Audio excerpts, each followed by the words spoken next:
The cargo ship Horizon Runner moved slowly through empty space. Captain Jake Morrison sat in his chair looking at the screens in front of him. His ship was carrying supplies to a mining colony 3 days away. The journey had been quiet so far, which was exactly how Jake liked it. Jake was a tall man with gray hair at his temples. He had been flying cargo ships for 15 years. The Horizon Runner was not fancy, but it was reliable. The ship had a crew of 12 people who all knew their jobs well. They were good people who worked hard and did not complain much. Lieutenant Amy Fletcher sat at the sensor station. She was watching the screens that showed what was around them in space. Suddenly, 3 red dots appeared on her screen. They were moving fast toward the Horizon Runner. Amy felt her stomach drop. She pressed some buttons to get more information. "Captain, we have 3 unknown ships approaching," Amy said. Her voice was steady, but Jake could hear the worry in it. "They are closing in fast." Jake leaned forward in his chair. He pressed a button on his armrest. "All crew, this is the captain. Go to battle stations. This is not a drill." The lights on the bridge changed from white to red. Alarms started ringing throughout the ship. People who had been resting ran to their positions. Everyone on the Horizon Runner had trained for this moment, even though they hoped it would never come. Down in the engine room, Danny Wright was already checking the power systems. Danny was a short man with strong arms and oil stains on his uniform. He loved engines more than anything else. He could make the Horizon Runner's old engines do things that should not be possible. "Danny, I need everything you can give me," Jake said through the communication system. "We might need to run or fight." "I will give you both, Captain," Danny replied. His hands were already moving across the controls, pushing the engines to work harder. On the bridge, Amy was studying the 3 ships that were getting closer. Her computer identified them as Krell warships. The Krell were known across the galaxy as warriors who liked to fight. They were tall aliens with gray skin and 4 arms. Most species were afraid of them. "Captain, they are Krell warships," Amy said. "They are armed and their weapons are active." Jake felt his jaw tighten. The Krell had a bad reputation. They attacked ships that seemed weak and took what they wanted. Humans were new to space, and many aliens thought humans would be easy targets. Jake was about to show them they were wrong. "Lisa, get our weapons ready," Jake ordered. Lisa Grant was the weapons officer. She was a young woman with quick hands and a sharp mind. She had been in the human space navy before joining the crew of the Horizon Runner. "Weapons are online, Captain," Lisa said. "Railguns are loaded and ready. Defensive systems are active." The Krell ships were getting closer. They were sleek and dangerous looking, like sharks moving through water. On the lead Krell ship, Commander Vornak sat in his command chair. He looked at the human ship on his screen and smiled. His sharp teeth showed. "A human cargo ship," Vornak said to his crew. "They are new to space. They will be easy prey. Prepare to attack." The Krell had heard about humans, but they had never fought them before. Intelligence reports said humans were weak and unprepared for space. Vornak believed those reports. It was a mistake he would regret. "Captain, they are targeting us," Amy said. Her fingers moved quickly across her controls. "They are going to fire." "Paul, evasive maneuvers," Jake ordered. Paul Henderson was the navigator. He was an older man who had flown ships for 20 years. His hands were steady on the controls. The Horizon Runner suddenly turned hard to the left. The movement was much faster than a cargo ship should be able to move. A second later, bright green plasma bolts flew through the space where the ship had been. The Krell had fired without warning. They had not tried to talk or make demands. They just attacked. This made Jake angry, but he kept his voice calm. A good captain never panicked, especially when his crew was watching. "They fired first," Jake said. "That means we can defend ourselves." "Lisa, return fire." Lisa pressed several buttons. The Horizon Runner had railguns mounted on its hull. Railguns used magnets to shoot pieces of metal at incredibly high speeds. The metal slugs hit harder than most energy weapons. They were a human invention that other species had not expected. 3 metal slugs shot out from the Horizon Runner. They flew through space faster than the eye could follow. 2 of them hit the shields of the lead Krell ship. The shields glowed bright blue and held, but the entire Krell ship shook from the impact. On the Krell bridge, Vornak grabbed his chair to steady himself. He stared at his screen in surprise. That cargo ship had weapons that could shake a warship. This was not what the intelligence reports had said. "Damage report," Vornak demanded. "Shields are down to 80% from just 2 hits, one of his officers reported. "Those weapons have incredible kinetic force." Vornak felt something he had not felt in a long time. He felt uncertain. Maybe these humans were not as weak as everyone thought. All ships surround the human vessel, Vornak ordered. We will attack from all sides. The 3 Krell ships started to spread out, trying to get around the Horizon Runner. Jake watched them move and nodded slowly. He had been expecting this. The Krell liked to surround their targets. It was a good tactic against most ships, but the Horizon Runner was not like most ships. Every human ship was built with one important rule in mind. It had to be able to defend itself. The galaxy was dangerous and humans refused to send defenseless ships into the darkness. Amy, scan their ships for weak points, Jake said. Danny, how are the engines? Running at 110%, Captain. Danny's voice came through the speaker. I can push them harder if you need it. Not yet, Jake replied. Save that power for when we really need it. The Krell ships opened fire again. This time all 3 shot at once. Green plasma bolts filled the space around the Horizon Runner. Paul twisted the ship through the incoming fire, dodging what he could. The shots that did hit struck the shields hard. The whole ship shook. Lights flickered on the bridge. But the shields held. Human shields were strong because humans had learned an important lesson early. In space, your shields were the difference between life and death. Shields down to 70%, Amy reported. Jake made his decision. It was time to show the Krell what a human cargo ship could really do. Open the cargo bay doors, Jake ordered. Release the drones. Part 2, the cargo bay doors on the Horizon Runner slid open. From inside the bay, dozens of small machines flew out into space. They were mining drones, each one about the size of a large dog. These drones were designed to cut apart asteroids and collect valuable minerals. But right now they had a different purpose. The drones spread out around the Horizon Runner like a swarm of metal bees. Each drone had cutting lasers, magnetic grapplers, and sensors. On Earth, a single person could control hundreds of these drones while mining asteroids. Human miners had spent decades making these drones smart and deadly efficient. Now those same drones were going to protect their ship. Commander Vornak watched his screen as the small machines appeared. At first, he did not understand what he was seeing. Were these escape pods weapons? His sensors tried to lock onto them, but there were too many moving in different directions. What are those things? Vornak demanded. Before his crew could answer, the drones attacked.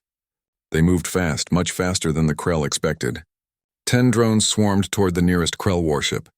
Their cutting lasers fired, bright blue beams that were designed to slice through solid rock. The lasers hit the Krell ship's shields. The shields held against the small weapons, but then more drones arrived. 20 lasers were cutting at the same spot on the shields. Then 30. The concentrated fire was too much. The shields flickered and failed in that one location. The drones flew through the gap. Their lasers started cutting into the hull armor. They were not trying to destroy the ship. They were targeting specific things: sensor arrays, weapon mounts, shield generators, anywhere the ship was vulnerable. Inside the Krell warship, alarms started ringing. The crew ran to their stations trying to figure out how to fight these small, fast targets.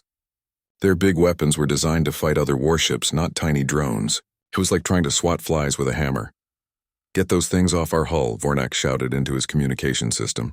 But his ships did not have any good way to fight the drones. The Krell had never seen this kind of attack before. On the Horizon Runner, Jake watched the battle unfold. A thin smile crossed his face. The drones were doing exactly what he had hoped. They were confusing the enemy and causing damage without putting his crew at risk. Lisa continued firing the railguns. She timed each shot carefully, waiting for the perfect moment when a Krell ship's shields were weakest. One metal slug hit so hard that it cracked the armor plating on a Krell ship's wing. The ship spun to the side, smoke pouring from the damaged area. Good shot, Lisa, Jake said. Thank you, Captain, Lisa replied. She was already lining up her next shot. Ben Palmer, the communications officer, was listening to the Krell radio signals. Ben was a quiet man who spoke 5 languages and could understand 3 more. Right now, he was hearing the Krell crews talking to each other in panicked voices. Captain, the Krell are confused, Ben reported. They are trying to coordinate, but our drones are messing up their formations. They do not know how to respond. Perfect, Jake said. Keep monitoring their communications. Let me know if they try anything new. One of the Krell ships broke away from the formation. It was trying to flank the Horizon Runner, to attack from a different angle. The ship's commander thought he was being clever. He was wrong. Jake had been watching that ship. He had been waiting for it to make exactly this move. Amy, vent coolant from the port side right now. Amy pressed a button.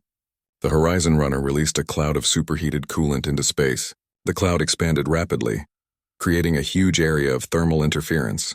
It was like throwing up a smokescreen, but in space.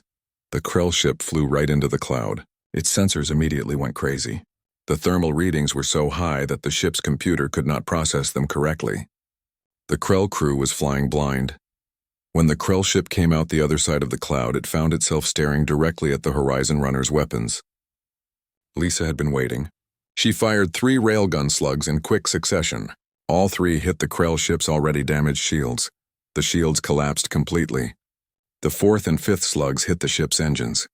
The engines did not explode, but they shut down immediately. The Krell ship went dark and started drifting. More drones swarmed over the disabled ship. They did not destroy it. Instead, they attached themselves to the hull and cut specific power lines. Within minutes, the Krell warship was completely disabled. It could not move, could not shoot, and could barely keep life support running. Vornak watched this happen and felt ice in his blood. One of his 3 ships was now useless. A human cargo ship had done this. A cargo ship. The intelligence reports had been completely wrong. All ships Titan formation, Vornak ordered. We attack together. Focus all fire on that human ship. The 2 remaining Krell warships moved closer together, their weapons charged up, preparing for a massive combined attack. They were going to throw everything they had at the Horizon Runner. On the human ship, alarm bells started ringing. Amy's voice was urgent. Captain, they are charging weapons for a full barrage. If they hit us with everything at once, our shields might not hold. Jake's mind raced. He had 1 trick left, but it was risky. Very risky. If it went wrong, his ship could be destroyed. But if he did nothing, the Krell were going to blow them apart anyway. Danny, Jake said into the communication system. Execute Contingency Plan Delta. Down in the engine room, Danny's eyes went wide. Contingency Plan Delta was dangerous. It meant pushing the fusion reactor beyond its safety limits. But Danny trusted his captain and he trusted his engines. Understood, Captain, Danny said. Executing Plan Delta now. Danny pulled a large lever on the wall. Most species had moved past physical switches and levers, using only computer controls. But humans liked backups. They liked being able to manually control important systems. It was an old habit from Earth, where computers sometimes failed and you needed another way to do things. The fusion reactor that powered the Horizon Runner began to run hotter. Much hotter. Warnings appeared on screens throughout the ship. The computer was telling everyone that the reactor was running at dangerous levels. But Danny knew exactly how far he could push it. Power flooded through the ship's systems. The shields, which had been flickering and weak, suddenly blazed with energy. They stabilized and grew stronger. The weapons systems received more power too. The railguns could now fire twice as fast. But the most important change was in the sensors. Amy's screens lit up with new information. The massive power surge let her scan the Krell ships in ways she could not before. She could see inside their shields, could identify every weak point, every damaged system. Captain, I have complete tactical data on both enemy ships, Amy said excitedly. I can see everything. Send it to Lisa and to the drone control system, Jake ordered. Information flowed across the Horizon Runner's computers. Now every weapon knew exactly where to aim for maximum effect. The drones received new instructions. They stopped attacking randomly and started hitting specific targets in a coordinated pattern. The Krell fired their massive barrage. Dozens of plasma bolts flew toward the Horizon Runner. The space between the ships lit up bright green. It looked like certain death for the human ship, but Paul was ready. He threw the ship into a spin, using the extra engine power to move in ways that should have been impossible. The Horizon Runner twisted through space like a dancer. Most of the plasma bolts missed completely. The few shots that did hit struck the reinforced shields. The shields flashed bright blue but held firm. The Horizon Runner came through the attack still fighting. Now it was the humans' turn. Lisa fired the railguns in a continuous stream. 1 shot every 2 seconds, each one aimed at a specific weak point that Amy had identified. The drones attacked in perfect coordination with the railgun fire. The effect was devastating. One Krell ship's weapons went offline. Then its shields collapsed. The ship tried to turn away, but human weapons followed it relentlessly. Vornak's ship was not doing much better. Drones had damaged 3 of his 4 engines. His shields were down to 20%. His crew was working desperately to make repairs, but the damage was happening faster than they could fix it. For the first time in his long military career, Commander Vornak considered retreating. But before he could give the order, something new appeared on his sensors. Part 3 new ships appeared on every screen. They dropped out of faster-than-light travel at the edge of the system. These were not cargo ships. These were human warships, and they were coming fast. The destroyer Relentless led the group. It was followed by the frigate Aurora and the corvette Stingray. They had been conducting training exercises 2 systems away when they received the distress call from the Horizon Runner. The moment they got the signal, they had turned around and rushed to help. Captain Nicole Hayes sat in the command chair of the Relentless. She was a tall woman with short black hair and sharp eyes that missed nothing. She had been in the Space Navy for 20 years and had seen many battles. But she had never expected to find a cargo ship holding its own against 3 Krell warships. Status of the Horizon Runner? Nicole asked her crew. They are damaged but still fighting, Captain, her sensor officer replied. 1 Krell ship is disabled. The other 2 are heavily damaged. The cargo ship is using mining drones as weapons. Nicole allowed herself a small smile. That was clever. That was very human. Taking something designed for peaceful work and turning it into a weapon when necessary. It was exactly the kind of thinking that made humans dangerous to their enemies. All ships battle formation, Nicole ordered. Flank speed. Let us show these Krell what real warships can do. The 3 human warships accelerated. They moved faster than the Krell ships could, pulling maneuvers that would have made most alien crews pass out from the force. But humans trained in high gravity. Their bodies could handle the stress better than most species. On the Horizon Runner, Jake saw the new arrivals on his screen. Relief washed over him, though he did not let it show on his face. His crew had fought well, but they were a cargo ship. Now the real military had arrived. Captain Hayes, this is Captain Morrison of the Horizon Runner, Jake said into his communication system. Good to see you. Good to see you are still in one piece, Captain, Nicole replied. We will take it from here. Fall back and let us handle these Krell. Understood, Jake said. He turned to Paul. Take us out of the immediate combat zone, but keep our weapons ready in case they need support. The Horizon Runner moved away from the Krell ships. The mining drones returned to the cargo bay, their job done. Jake's crew watched as the human warships took over the battle. Commander Vornak stared at his screens in growing horror. 3 human warships were bearing down on his position. His ships were damaged. His crew was exhausted, and now he faced fresh enemies with full strength. Attempt to contact the human commander, Vornak ordered. Perhaps we can negotiate. But Nicole Hayes was not interested in talking. The Krell had attacked a civilian ship without provocation. They had fired first without even trying to communicate. As far as Nicole was concerned, the Krell had made their choice. Target the lead Krell ship, Nicole ordered. Fire missiles. The Relentless launched 6 missiles. They were not simple explosives. Each missile had its own guidance system and computer brain. They could think for themselves, could dodge defensive fire, could coordinate with each other. The Krell tried to shoot down the incoming missiles. Their point defense guns fired rapidly, destroying 2 of the missiles. But the other 4 adjusted their paths, moving in ways the Krell could not predict. They were like wolves hunting in a pack, working together to overwhelm their prey. The first missile hit Vornak's shields. The explosion was not large, but it was focused. It created a weak point in the shields. The second missile hit that exact same spot 1 second later. The shields collapsed in that area. The third and fourth missiles flew through and hit the hull. Explosions rocked Vornak's ship. Hull plates buckled. Air started leaking into space before emergency systems sealed the breaches. The bridge lights flickered. Half of Vornak's screens went dark. Damage report, Vornak shouted over the alarms. Weapons are offline, one of his officers reported. Shields are down to 10%. Engines are failing. We are losing power across all systems. Meanwhile, the other Krell warship tried to run. Its captain had seen enough. He did not want to die fighting humans who were stronger than anyone had said. He ordered his ship to jump to faster-than-light speed, but the corvette Stingray was ready. Captain Kevin Price commanded the small but fast warship. He had positioned his ship exactly where he predicted the Krell would run. As the Krell ship tried to build up speed for the jump, the Stingray attacked. The Stingray lived up to its name. It darted in close, so close that the Krell ship could barely track it. Then it fired its railguns at point-blank range. The metal slugs tore through the already weak shields and slammed into the engine section. The Krell ship's engines exploded, not a catastrophic explosion that destroyed the whole ship, but enough to completely disable it. The ship tumbled through space, powerless and helpless. The frigate Aurora moved in alongside the disabled Krell vessel. Captain Linda Shaw commanded the Aurora. She was younger than Nicole, but just as capable. She positioned her ship to make sure the Krell could not try anything desperate. "Both Krell ships are disabled, Captain," Nicole's tactical officer reported. "The third one that the cargo ship disabled earlier is still drifting." Nicole nodded. The battle was over. Now came the next part. Open a channel to the lead Krell ship.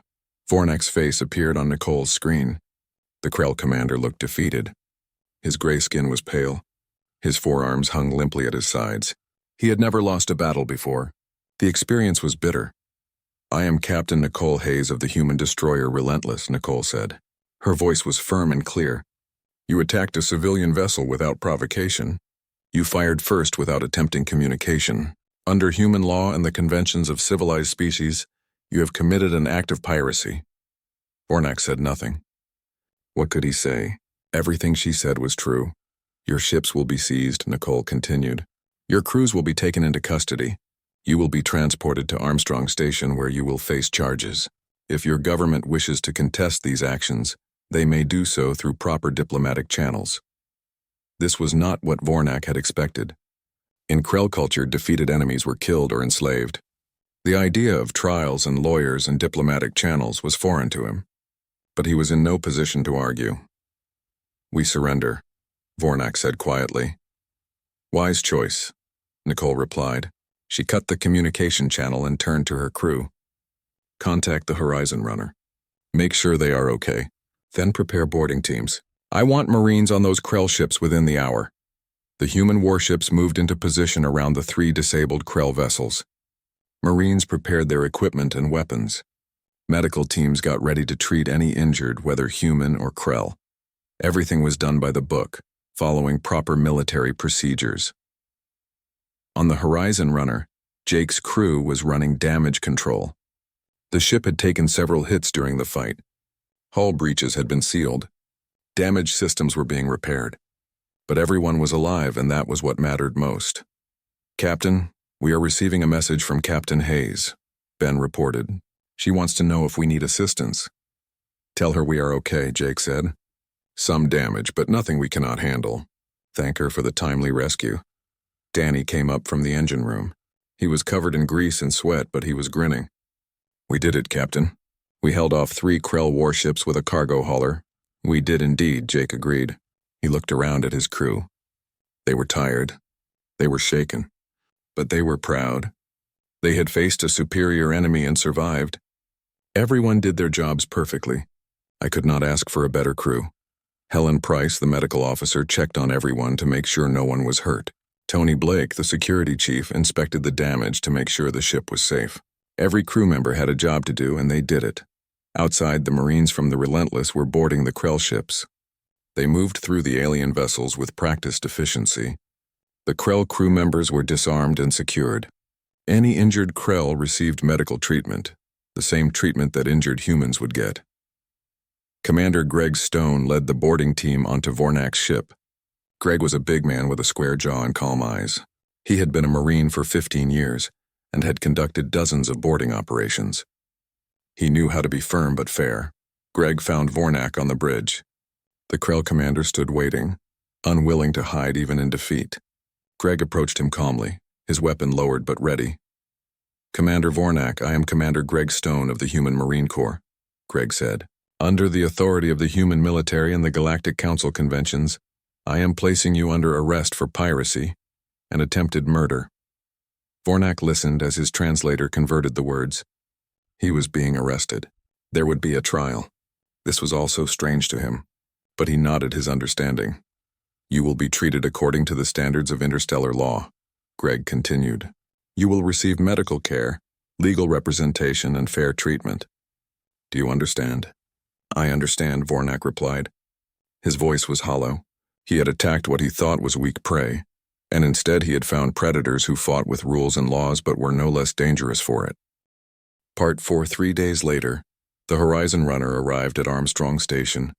The massive orbital facility hung in space like a small metal moon. It was the main human naval base in this sector of the galaxy.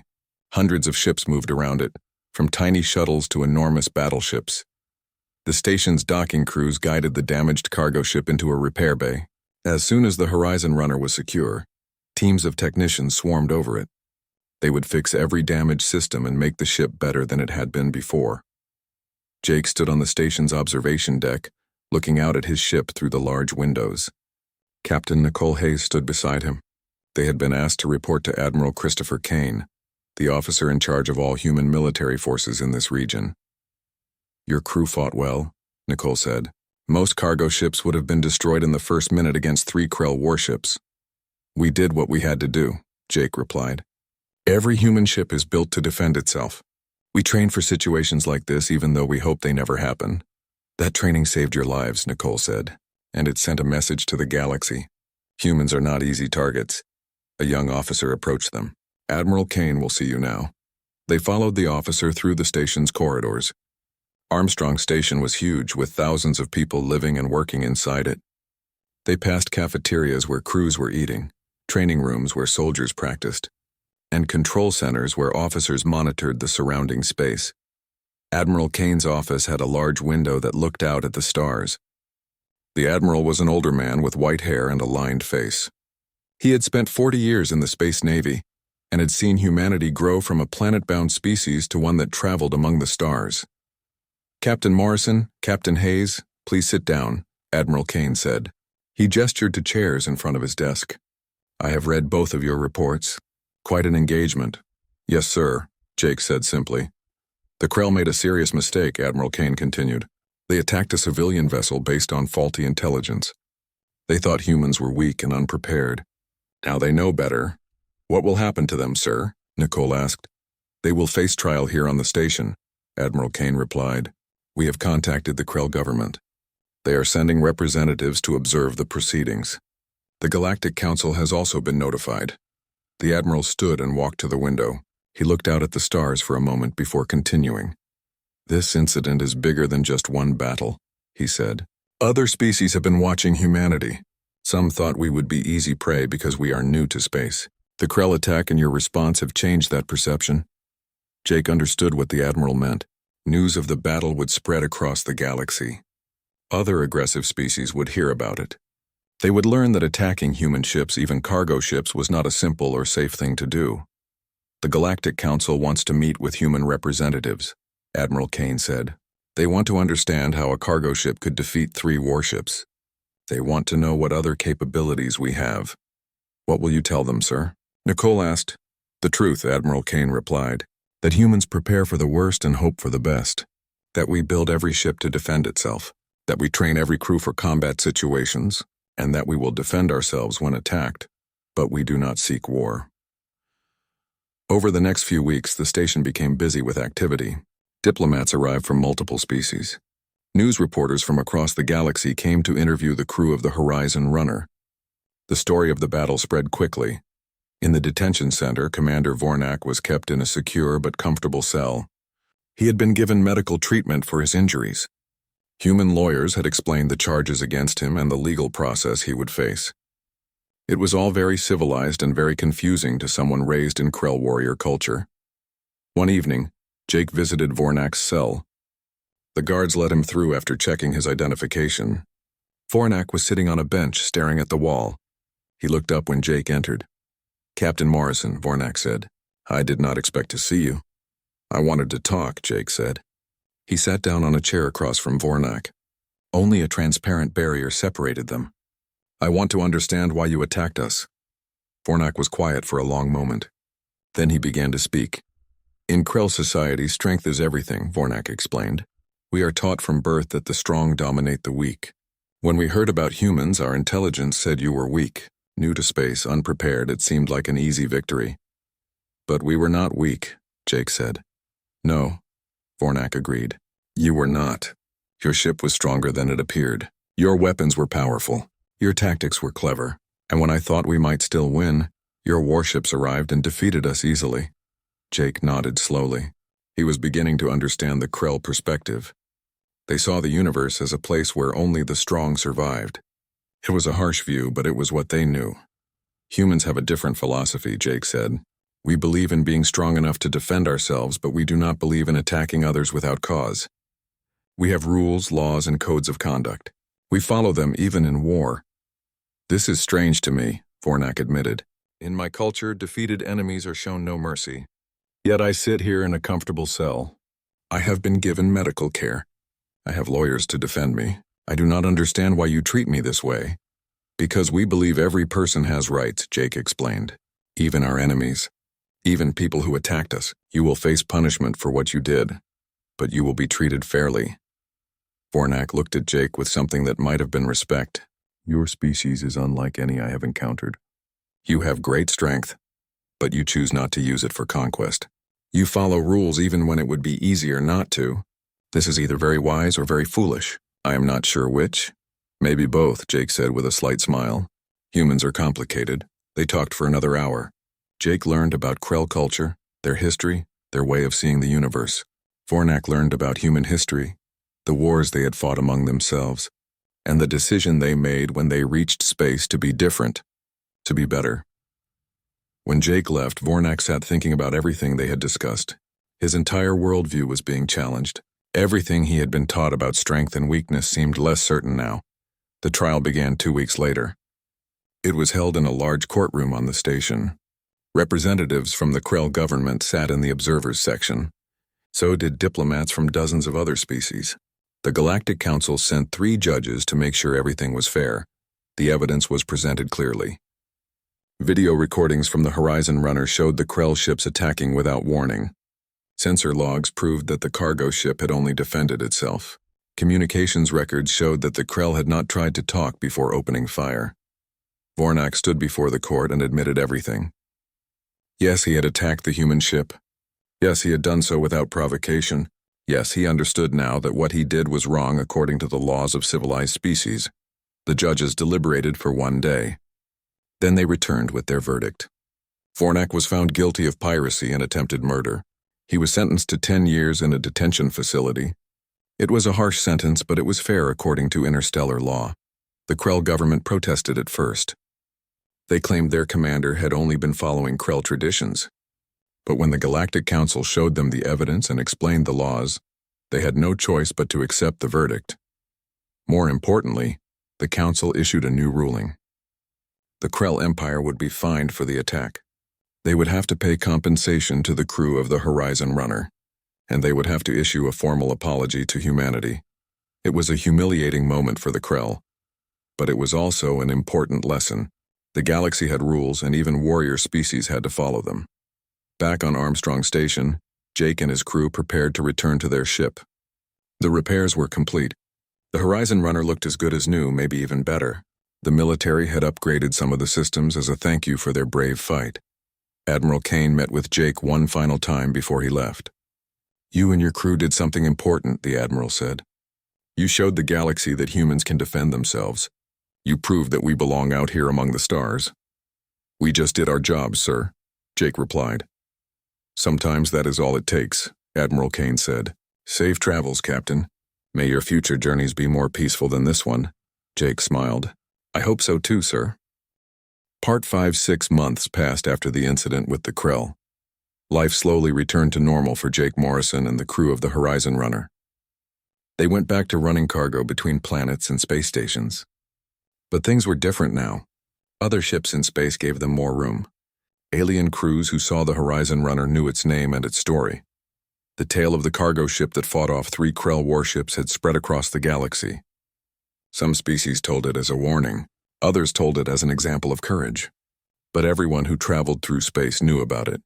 Jake was sitting in his captain's chair reviewing the route to their next destination when Amy called out from the sensor station. Captain, we have a ship approaching. It is broadcasting human identification codes. Put it on screen, Jake ordered.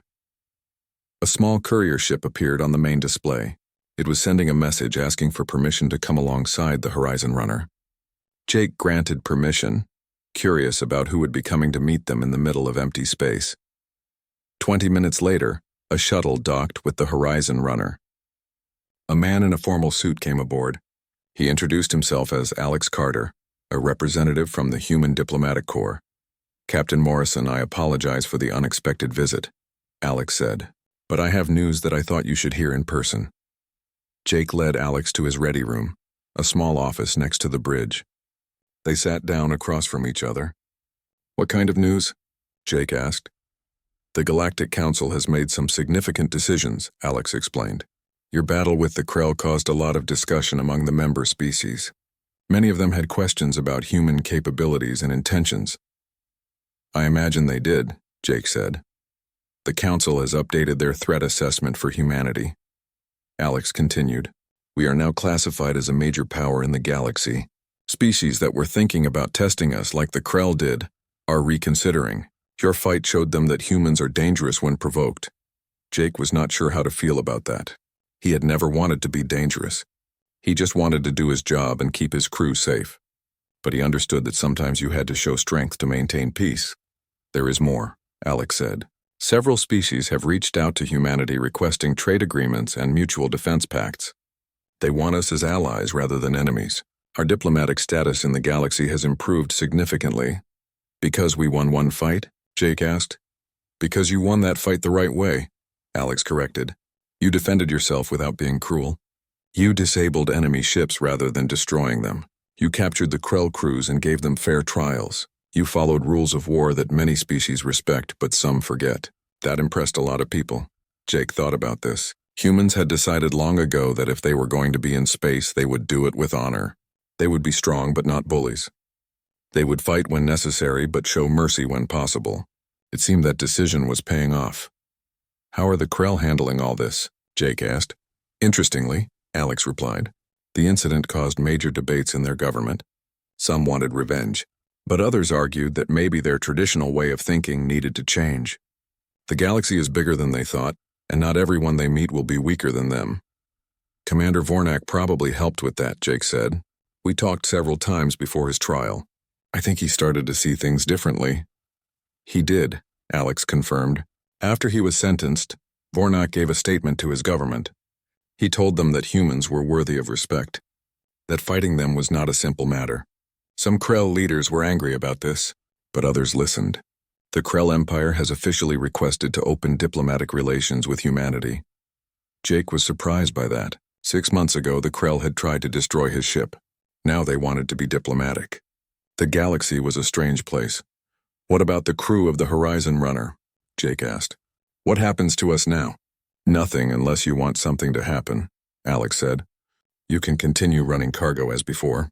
Though I suspect more security ships will be patrolling the routes you take. The military wants to make sure nothing like the Krell incident happens again." "We can take care of ourselves," Jake said with a slight smile. "The whole galaxy knows that now," Alex replied. "But the military wants to be prepared anyway. They are also upgrading defensive systems on all civilian ships. What you did with mining drones has inspired new defensive doctrines." They talked for another hour about the changes happening in human space and beyond. Then Alex returned to his courier ship and went on his way. Jake returned to the bridge and informed his crew about what he had learned. The crew took the news in stride. They were proud of what they had done, but they were not interested in being famous. They were space workers who wanted to do their jobs and go home safe. The fact that they had changed galactic politics was almost secondary to them. Danny joked that maybe they should get hazard pay now that everyone knew the Horizon Runner could fight. Amy suggested they should at least get a bonus. Lisa said she was just happy to still be alive. Everyone laughed and life went on. On Armstrong Station, Admiral Kane was meeting with other military leaders. The Horizon Runner incident had taught them valuable lessons. They were implementing new training programs for civilian crews. They were upgrading weapons systems on cargo ships. They were making sure that every human vessel in space could defend itself if necessary. But they were also being careful not to become aggressive. Humanity had strength now, but they did not want to use it to dominate others. That would make them no better than the Krell had been. The goal was to be strong enough that no one would attack them, but peaceful enough that others would want to be their friends. It was a difficult balance, but humans had always been good at adapting to new situations. In the detention facility, Vornak was serving his sentence. But he was not idle. He had started writing a book about his experiences. He wrote about attacking the human ship, about the battle, about his capture and trial, about the conversations he had with Jake Morrison. The book would be published in both human and Krell languages. Some Krell would hate it. They would say Vornak was a traitor to their warrior culture. But others would read it and think. They would consider that maybe there were different ways to be strong, that maybe following rules and showing mercy was not weakness but a different kind of strength. Change was coming to the Krell Empire, slowly but surely, and it had started because they attacked one human cargo ship and learned that humans were not what they expected. On a distant planet, an alien merchant was loading cargo onto his ship. His first officer approached him with a worried expression. "Captain, our route takes us through a sector where a human ship was recently spotted." The captain paused. 6 months ago, he would have changed his route to avoid humans. The new species had been unknown, and unknown meant potentially dangerous. But now he knew about humans. He knew they could fight but preferred to trade. He knew they had rules they followed and expected others to follow too. "Continue on our planned route," the captain said. "If we encounter humans, we will greet them politely and conduct honest business. That is how civilized species behave." His first officer nodded, relieved. The galaxy was learning that humans were not a threat to those who meant them no harm, but they were also learning not to test human patience or mistake human kindness for weakness. The Horizon Runner continued its journey through space. Jake stood on the bridge watching the stars stream past on the main screen. His crew worked at their stations, calm and professional. In the cargo hold, the mining drones sat silent, waiting in case they were ever needed again. Jake hoped they would never be needed for combat again. But if they were, his crew would be ready. Every human ship would be ready. That was the new reality of the galaxy. Humans had not come to space looking for war. They came looking for new homes, new resources, new friends among the stars.